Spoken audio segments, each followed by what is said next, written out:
və yaxud Müslim ibn Əqil Kufədə olanda, xanın evində olanda İbn Ziyad gəldi xaniyə dəyməyə, xani xəstə idi. Gəldi xaniyə dəyməyə, baş çəkməyə. Xani İbn Ürvə kimi bir mömin insan da Müslim ibn Əqilə dedi ki, əlimizə böyük fürsət düşüb.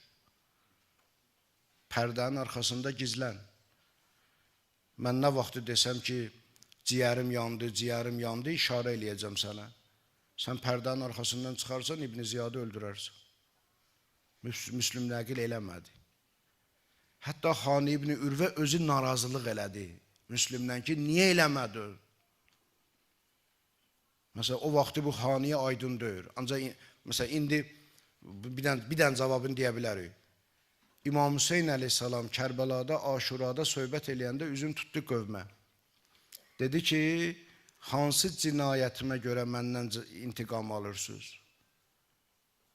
Hansı işimə görə məndən qisas istəyirsiniz?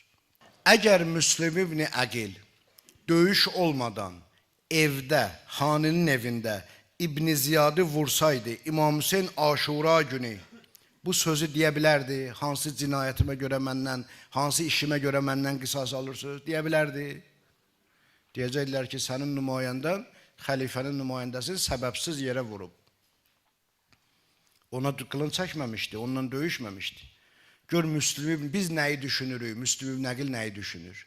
Müslim ibn Əqil deyir ki, mənim imamımın üzü ağ olsun. Mənim imamımın başı uca olsun. Mənim imamım bunların yanında cavabsız qalmasın. Onu düşünür. Və nə gözəl də düşüncədir. Allahın salamı olsun o Babel Həvaic ağaya.